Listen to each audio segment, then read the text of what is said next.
Kita naman siguro niyo yung mga balita, di ba? Tingnan niyo kung gaano nila dinisregard yung legal process, yung proseso ng aming budget.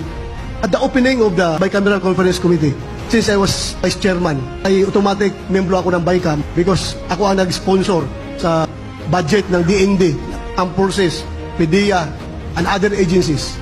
Alam niyo, nagmanifest akong klaro. Talaga, nagmanifest ako. Because of my experience, our experience, during the last budget, na kung saan nagulat na lang kami, no? Pagkatapos ng budget, lumabas, mayroon palang pundo ng AKAP. Sila-sila lang sa House of Representatives ang gumagamit. Ginamit nila yun para sa kanilang People's Initiative. Yun ang purpose na sa AKAP noon eh. Gulat na lang kami, para kaming tanga.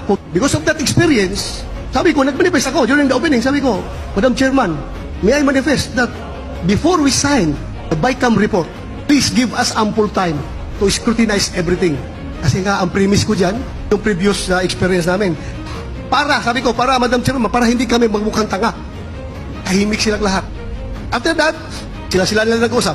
Malik kami for the second and last meeting ng BICAM. Diretso na, pinapapirma na kami ng BICAM report. Pinapapirma. Sabi ko, hindi ko pa nga nabasa yung BICAM report, papirmahin na niyo ako. Wala akong magawa, iisa lang ako eh. Lahat sila, yung ibang nandol, pumirma. Kung ginawa ko, nag-walk out ako. Tumayo ako, umalis ako. Hindi ko anong pinagsasaksak nila sa budget. So ito lang nga, lumabas nga. Umaga, nagpirma kami sa BICAM report. Nagpirma sila sa BICAM report. Pagkahapon, lumabas yung BICAM report, yung soft copy. Pinadala sa mga opisina namin. At doon nakita ko talaga na may mga blanco na mga amounts doon sa pundo ng Department of Agriculture. At then, again, diretso, ratification, pagkahapon, somewhere, mga gabi na, mga 7 to 8 o'clock ng gabi. Ratified yung BICAM report. Again, hindi ako sumama sa ratification. Hindi ako bumoto. Dahil hindi nga ako pumirma ng BICAM report, bumoto pa ako. Ano kayo, hilo? Kalusot na yung BICAM report. Yun na. Alam nyo, napakaraming pinagtatanggal. Ito masama. Ito masama talaga. Ang daming legislator, parang naglulukuhan tayo ba? Kapag merong nangyari na pambubuli ng mga Chinese sa West Philippine Sea, alam mo, anong sabi ng mga magagaling na legislator? We condemn to the highest terms yung ginawang pambubuli ng mga Chino sa ating mga mangingisda, sa ating mga sundalo, sa ating mga Navy, sa ating mga Coast Guard. Kaya kailangan suportahan natin ang pag-modernize ng ating armed forces so that makuha natin yung credible defense posture para respetuhin tayo ng ating mga kapitbahay. Yun, galing. Pagdating na budget deliberation, yung 50 billion na AAP Modernization Fund ng NEP na sinabit ng Malacanang to the House of Representatives, napiyasa nila ng 10 billion. Ang 50, ginawang 40. So yun ang nakalagay sa GAB.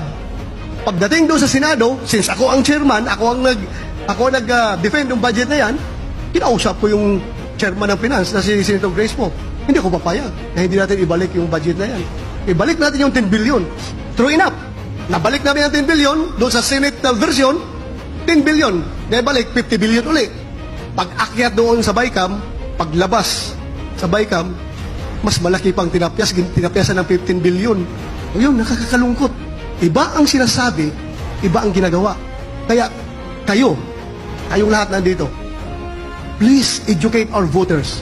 Aside from campaigning for us, lahat na dito sa screen, ating mga kandidato, aside from campaigning for us, also please educate our voters to use their vote wisely.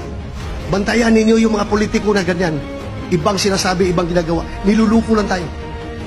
Yung mga politiko dyan, bantayan ninyo. Bantayan ninyo yung mga tao na yan.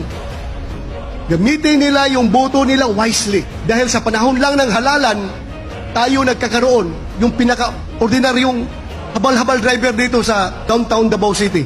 At yung pinakamayaman na negosyante sa Makati. Yan lang ang panahon na magkakaroon tayo ng equal footing. Yung boto ng isang mayaman doon at boto ng pinakamahirap dito sa Davao City, pareho lang ang boto, counted as one. Pareho lang ang value. Kaya huwag natin sayangin. Sagrado yung ating boto. Pag tayo'y bumoto, sabihan natin ating mga kababayan, lagay na sa utak na palagi, ang kinabukasan ng ating bayan. Kinabukasan ng ating mga apo. Dahil alam ninyo, sinong magbabayad itong utang ng ating gobyerno ngayon? Yung mga pinambibigay nilang AKAP, pinambibigay nilang AX. Sinong magbabayad yan? Utang yan. Kundi yung ating mga anak, ating mga future generation. Trillions ng utang ng Pilipinas. Dapat okay lang sana magkakautang tayo na ganun kalaki. Basta ginamit sa magandang pamaraan. Kung ito'y ginamit sa intended use, pero iba ibang priority nila Priority nila, akap para magamit natin sa eleksyon. Kasi eleksyon na naman Para magkakaroon ng utang na loob yung mga tao na makatanggap ng mga ayuda na yan. Eleksyon. Sabihin natin mga kababayan, tanggapin ninyo yung akap, tanggapin ninyo yung AX na yan. Tanggapin nyo dahil pera natin yan. Inutang natin yan sa ibang bansa. Inutang natin yan. Yung pera na yan. Tanggapin natin kasi tayo magbabayad. Pero pagdating sa eleksyon, dapat another story. Huwag kayo magkakautang na loob dyan sa mga politiko na gumagamit ng ayuda para lang tayo para mabili yung ating boto. So yun dapat ang ating pagtutulong-tulungan. Otherwise, walang mangyayari sa ating bayan.